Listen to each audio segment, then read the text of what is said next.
বাবার পাহাড়ে যাবার খুব শখ ছিল। একদিন ওরকমই পাহাড়ে গিয়ে আর আর ফিরে আসেননি। তা কি করতেন উনি?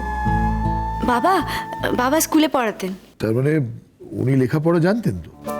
তা তো খানিকটা জানতেন। Primary school?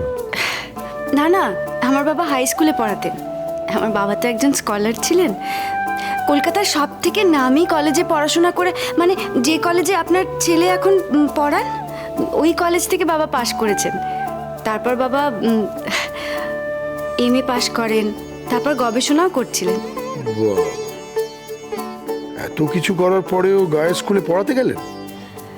আসলে বাবাদের আসল বাড়ি তো মালদায়, ওখানেই বাবা ছোট থেকে বড় হয়েছেন।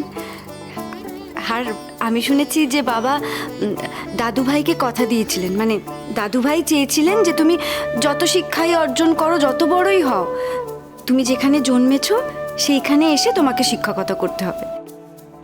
বাহ! তাই জন্যই বাবা দাদুভাই সেই কথাটা রেখেছিলেন। বাবা আসলে সাদামাটাভাবে বাঁচতে খুব পছন্দ করতেন। হ্যাঁ, বুঝলাম। তা তোমাকে পড়াশোনা করাননি কেন? বাবা যতদিন ছিলেন ততদিন তো পড়াশোনা করেছি। ও তো কোথাও অব্দি পড়াশোনা করা হয়েছে? মাধ্যমিক পাশ করেছো? অবশ্য হ্যাঁ, তোর পাশ করারই কথা। পুপুল কি সব বলছিল তোমাকে গ্র্যাজুয়েশন করাবে, তাই না? আসলে যে বছর আমি কলেজে ভর্তি হলাম সেই বছরই তো বাবা নিখোঁজ হয়ে গেলেন। তাই আমাকে আর মাকে মালদা ছেড়ে ওই চাঁদডোবা চলে যেতে হয়েছিল। তখন আর আমার গ্র্যাজুয়েশনটাও শেষ করা হয়নি। তবে আমি বাবার মতন লেখাপড়ায় অত ভালো ছিলাম না। বাবা তো সারাদিন বই মুখে করে বসে থাকতেন। বাবার কাছে বই, ছাত্রছাত্রী, আমি আর পাহাড়, এই ছিল সব। তোমার সাথে আমার একটা কথা ছিল। হ্যাঁ বলুন বাবা। পুপুল তো উঠে পড়ে লেগেছে যে ওই ফিঙ্গারপ্রিন্টস, ফরেন্সিক। আমার ইচ্ছে যে তুমি ওকে বারণ করো যে এটা নিয়ে না এগোতে। বাবা আমিও কখনো চাই না যে উনি এরকম একটা কাজ করুন, কিন্তু আমার কথা কি উনি শুনবেন? তাহলে সেইভাবেই বলো যাতে ও মানে। আমি তো তোমাকে বলেই দিলাম যে আমি বিশ্বাস করি না এই কাজ তুমি করেছো। কথা তো শেষ হয়ে গেল।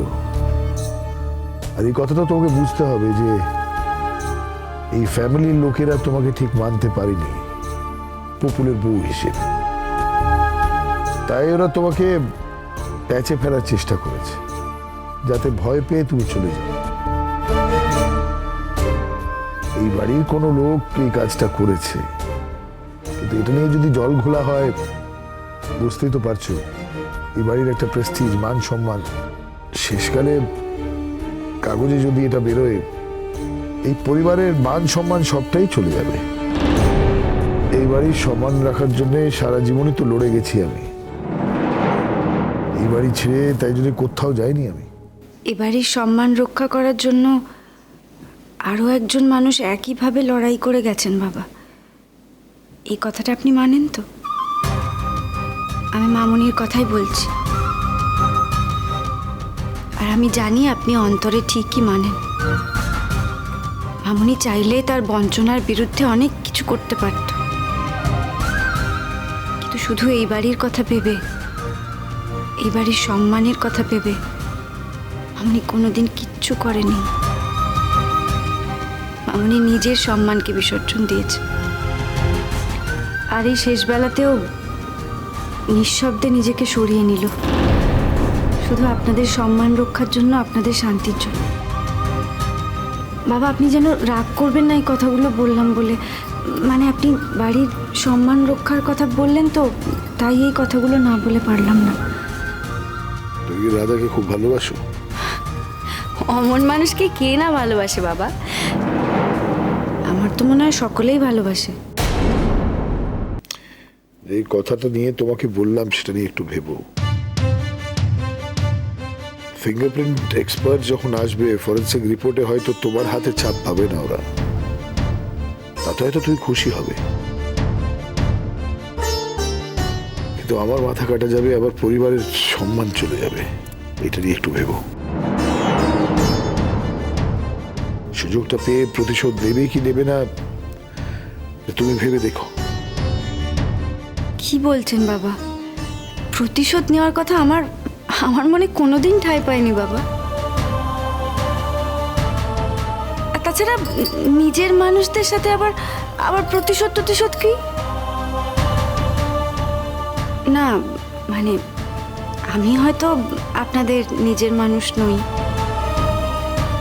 কিন্তু আমি আপনাদের আমার নিজের মানুষ বলেই মনে করি। এ বাড়ি থেকে চলে গেলেও এই কথাটাই সত্যি থাকবে। আপনি নিশ্চিন্ত থাকুন বাবা, আমি এই কাজে বাধা দেব। এই কাজ আমি কিছুতেই করতে দেব না আপনার ছেলেকে।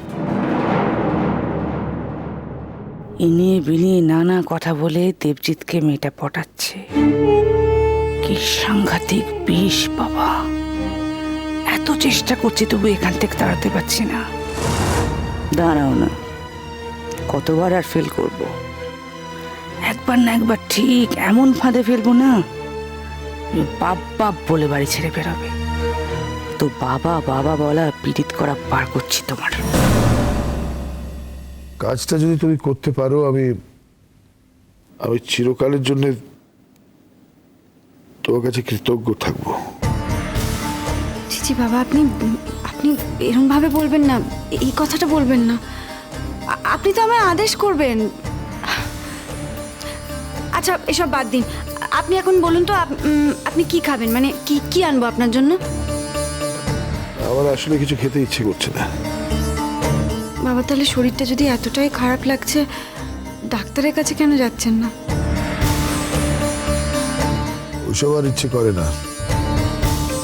না বাবা, আপনাকে এইভাবে শুয়ে থাকতে দেখতে আমাদেরও তো ভালো লাগে না। এই তো বগনদা বলছিল, বগনদা নিজেও খুব কষ্ট পাচ্ছে, আর বলছিল যে যদি মামুনি থাকতো তাহলে কখনো আপনাকে এইভাবে শুয়ে থাকতে দিত না।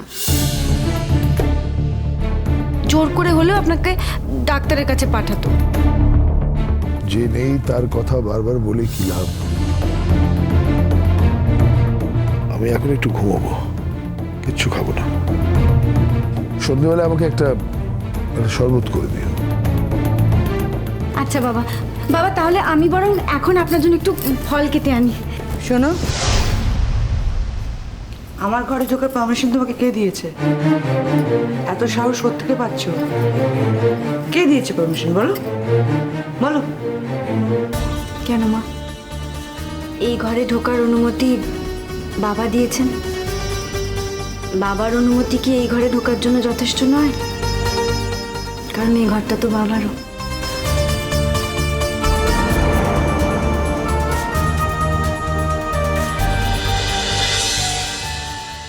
আপনি না একজন মেয়ে মানুষ আর আমি একজন পুরুষ মানুষ, যার সাথে আপনার কোনো সম্পর্ক নেই। এত সাহস কি করে হয় আপনার আমার কলের ধর? হ্যাঁ, গায়ে পড়া মেয়ে কথা জান এখান থেকে।